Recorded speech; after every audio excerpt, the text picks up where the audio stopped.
पंचकुला में हरियाणा के शिक्षा सदन के बाहर पिछले करीब 3 महीने से 700-800 के करीब एक्सटेंशन लेक्चरर्स धरना दे रहे हैं।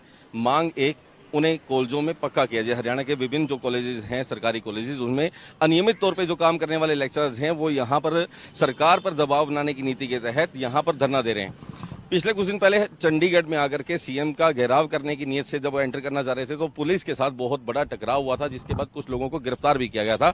मांग यही है कि उनकी क्वालिफिकेशन जो है वो कंप्लीट है, यूजीसी नेट कंप्लीट है, पीएचडी जो है वो भी कहीं ना पास आउट हैं। तो ऐसे में उनकी प्राथमिकता बनती है कि उन्हें सरकार नौकरी दे प्राथमिकता के आधार पर।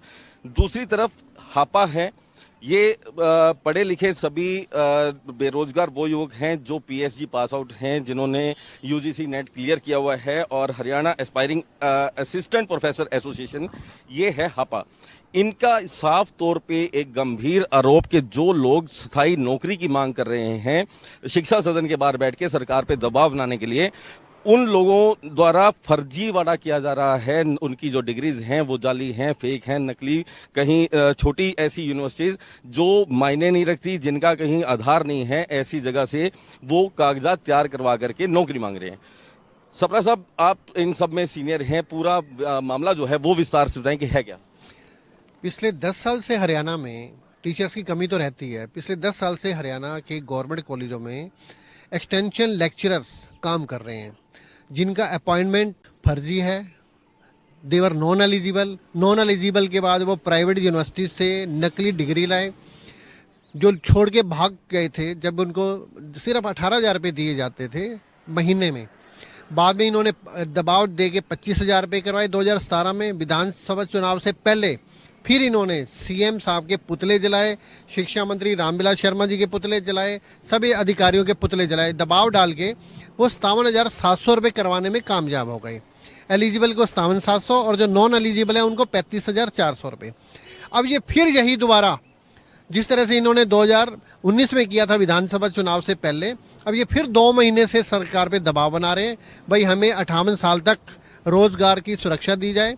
जबकि हमारी डिमांड ये है, ये आज जो हम सारे यहाँ पे आए हुए हैं हरियाणा के डिफरेंट यूनिवर्सिटीज़ के, दिल्ली यूनिवर्सिटी, पंजाब यूनिवर्सिटी और एमडी यूनिवर्सिटी, कुरुक्षेत्र यूनिवर्सिटी से सारे स्कॉलर्स हैं, नेट पास हैं, यूजीसी सारी गाइडलाइंस पूरी करते हैं। हमारी सिर्फ यही डिमांड है सरकार से, भाई यहाँ पे ये जो फर्जीवाड़ा जो सिस्टम चल रहा है पिछले 10 सालों से, ये ख़त्म किया जाए और जो रेगुलर जो असिस्टेंट प्रोफेसर्स हैं उनकी भर्ती की जाए। इस मांग को लेकर के आज आप चंडीगढ़ में पहुंचे हुए हैं, क्या करने आए?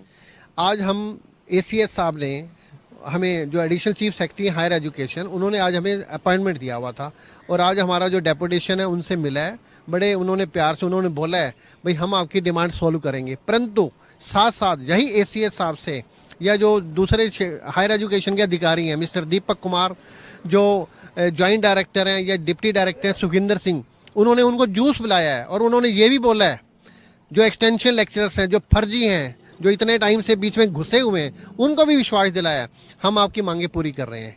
मतलब एक तरफ से तो वो और दूसरी तरफ से हमें ये कहते हैं। आपका कहने वाला सरकार जो है डबल गेम चल रही है, अधिकारी डबल नीति पे चल रहे हैं। एक तरफ जिन्होंने चंडीगढ़ में प्रवेश करने का प्रयास किया सीएम का घेराव करने के लिए, उनकी गिरफ्तारी भी हुई थी और उन्हीं को जूस पिला करके वो धरना उनका समाप्त कराया गया और आपको भी सेम आश्वासन दिया गया कि आपकी मांग को भी पूरा किया जाएगा। यस, पिछले 2 महीने से इन्होंने सरकार की नाक में दम कर रखा है। सीएम साहब के पुतले जला रहे हैं, अरेस्ट हो रहे हैं, आमरण अनशन चल रहे हैं, पूरे हरियाणा प्रदेश में कैंडल मार्च चल रहा है। हरियाणा विधानसभा, यहाँ इन्होंने पूरा हंगामा किया है। उन्हें तो उल्टा हटा देना चाहिए। जो अरेस्ट हुए हैं आज, रेगुलर जो एम्प्लॉय 24 घंटे जेल में रहता है वो सस्पेंड हो जाता है। आज हमने एसीएस साहब से भी बोला है उनको निकाला जाए। जो इनका प्रधान है ईश्वर सिंह, जो शेर सिंह या दूसरे जो अरेस्ट हुए हैं, जिन्होंने दबाव डाला है और इतना ये नंगा नाश कर रहे हैं सारा का सारा पूरे हरियाणा में, जो है बिल्कुल हायर एजुकेशन इन्होंने ठप कर दिया है। मतलब इन्हें हटाया जाए, ये जो सिस्टम जो चल रहा है इतने टाइम, लंबे टाइम से, और ये जो हमारे जो असली जो यूजीसी गाइडलाइंस पूरी करते हैं उनको न्याय दिया जाए। आपके पास इसी चीज का क्या आधार है कि उनकी डिग्री फेक है, नकली है और एलिजिबल नहीं है? दीपक जी आप बताइए। नमस्कार जी।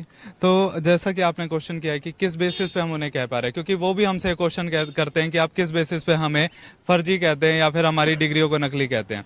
तो इसी के संदर्भ में हमने डिफरेंट जो डायरेक्टर हायर एजुकेशन है उनमें आरटीआई लगाई हैं, बहुत आरटीआई लगाई हैं। हम पिछले 2-3 साल से लगातार आरटीआई लगा के उनका डाटा कंप्लीट कर रहे हैं ताकि हम तथ्यों के साथ उनकी इन बात को रख सकें और उनका जवाब दे सकें। आप देखना चाहेंगे कि हमने बहुत सारी आरटीआईज लगाई और डिफरेंट इनके अंदर हमें मिला कि आप मानेंगे कि यूजीसी की गाइडलाइंस को कहीं फॉलो नहीं किया गया। यूजीसी कहती है कि आपको मिनिमम क्राइटेरिया चाहिए 3 साल पीएचडी पूरा करने के लिए।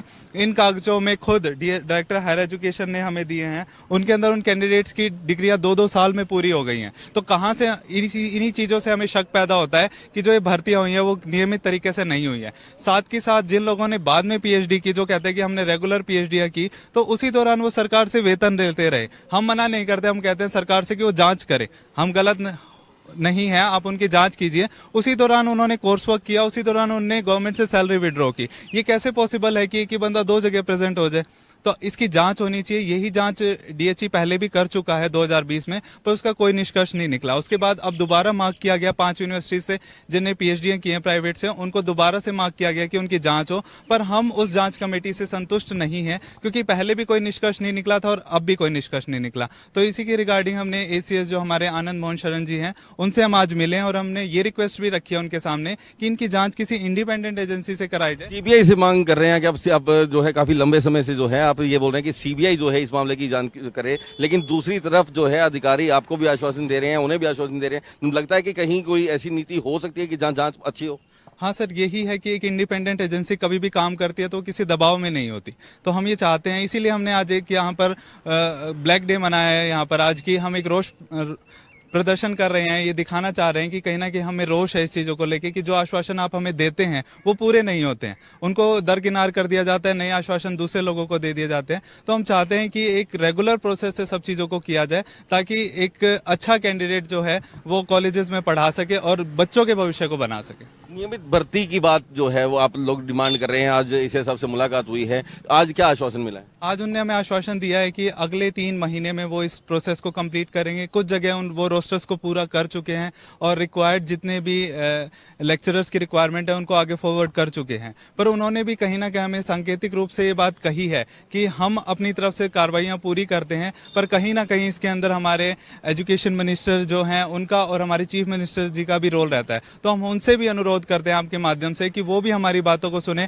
हम बहुत समय से उनसे मिलने के लिए मांग कर रहे हैं पर हमें समय नहीं मिल पा रहा है। तो आपके माध्यम से हम उन्हें कहना चाहते हैं कि कुछ समय हमें दें, 5 मिनट 7 मिनट हमें दें ताकि हम उनके सामने भी इन बातों को रख सके। अगर वो उनका पक्ष सुनते हैं तो एक बार हमारा पक्ष भी रखा जाए ताकि उनको भी पूरी तरह से सब बातें क्लियर हो सके। हैं वो लोग जो हरियाणा स्टेट के जो युवा हैं उनका भविष्य उज्जवल बनाने की इच्छा जरूर रखते हैं, लेकिन कहीं ना कहीं खुद भी असमर्थ हैं। कॉलेजेस के अंदर फैकल्टी अगर जो है अगर वो पढ़ी लिखी होगी तो निश्चित रूप से उसके परिणाम भी अच्छे आएंगे, लेकिन जिस तरीके से इन्हें आरोप लगाए जा रहे हैं, गंभीर आरोप लगाए जा रहे हैं, तो कहीं ना कहीं सरकार को या अधिकारियों को इस पूरे मामले की जांच करवाया जाना बनता है कि अगर कहीं 1% भी सच्चाई निकलती है तो कहीं जो कैपेबल लोग नहीं हैं क्या वो शिक्षा के उस मंदिर में जा करके अच्छे से शिक्षा दे पाएंगे, या सिर्फ अपना जो घर चलाने के लिए वो झूठ के जो नकली कागजात हैं उसके आधार पर कॉलेज में स्थायी नौकरी पाने में सफल होंगे। कैमरामैन सुनील के साथ सुनील सदाना, न्यूज़ ओनली चंडीगढ़।